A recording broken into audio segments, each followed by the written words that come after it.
So now I want to make a video talking about why rights movements is a is evil and a lie. Okay, all right. I talked about hate speech. I talked about racism. I did this on the Panic Man 10 channel, but I'm doing it here, one by one kind of thing, to get it within the 15-minute allotment. Okay. So why are rights movements evil? Well, let's take a look at this. Let's start with Black Lives Matter and go all the way up to LGBT, where we're at now, right? And explain why. Hopefully, I get this within the 15-minute mark. Okay, welcome to God's Corner. God bless you guys. All right. I got my rosary here. I love Jesus. Awesome. You know what He's did for us. So, why is rights movements wrong? Okay, so when we look at Black Lives movements, I'm going to do this in bullet form. I'm going to do this in short form. Okay, if you want a longer explanation, let me know and I'll break down each one. Okay, but I'm going to give a couple examples. Black Lives Matter came out to oppress and suppress the white culture. And then when they were successful at that, which they did to promote Marxism, okay, they then attacked the Oriental culture and did the exact same thing. When that was done, then it moved into the Me Too movement. And what happened in the Me Too movement? Well, in the Me Too movement, it was all about making men look like they were rapists. And they succeeded at this. You look at the Bill Cosby case, say what you will, but we don't know the facts, but the facts is two or three people coming forward. Okay, could be true, right? But with many people as did come forward in that case, and the fact that Bill Cosby ran out of money and he had to settle at a court really makes it suspicious. And when we look in Canada and we look at the university there, what the heck was it called? I was going to say Oxford, but it's not. There was a university. Anyway, I'll go on about this and then hopefully it'll come to me. But anyway, there's a university in Ontario, right? Okay. And there were three women that accused a professor over the weekend of rape, right? And the police said, we got nothing. And they fired him and they forced every male going to that school to be re educated on sex with women, right? Okay, all right. Now, it eludes me the name of that university. If I pop it in later on, kind of thing. Sorry about that. I said it earlier. I should have wrote it down. Anyway, so there's a university in Canada and Ontario that did that. Okay, um, that's just a couple of points right there.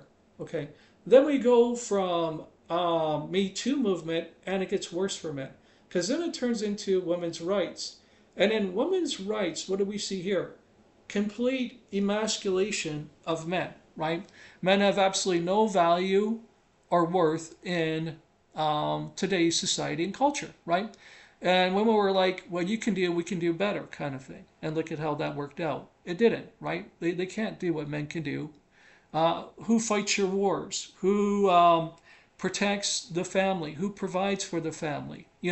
Who is the disciplinarian of the family? Who goes off to war and dies for you?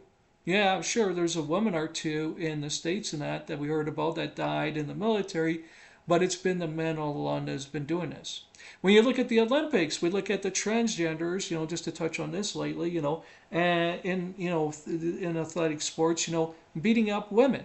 We see it in UFC and stuff like that, kind of thing, like, for example, boxing, judo, whatever, and men always have an advantage because we have better muscle and bone density and so on. Men and women are completely different, and there's great things about women too. All right, I just want to mention that. But we are talking about how rights are evil, okay, and that sort of thing. So when we look at this, we go, okay, women completely emasculated men, all right, how's that good? And then they give birth to emotionalism. So we lost the defenders of the family, we lost the protectors, the providers, the disciplinarians, the critical analytical thinkers, the ones that use discernment. Okay? The fighters, the ones that go out and fight your wars for you.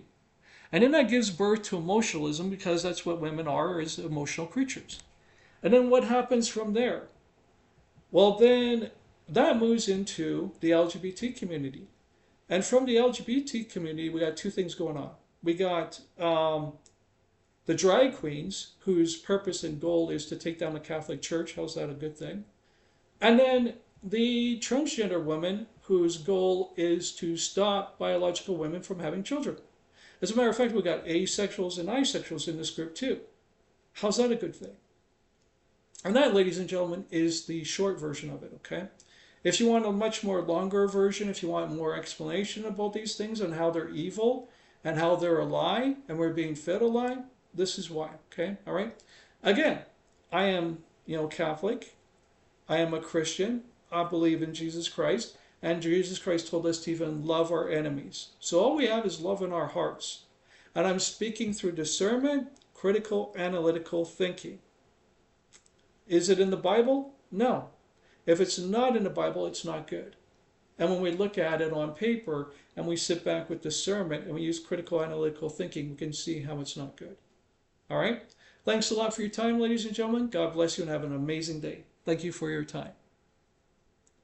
I got to try and find where my thing is here to turn it off. Have a good day, guys. Love you. And here's a big hug for everybody out there who watches this video. All right? I love you guys. There's no hatred here.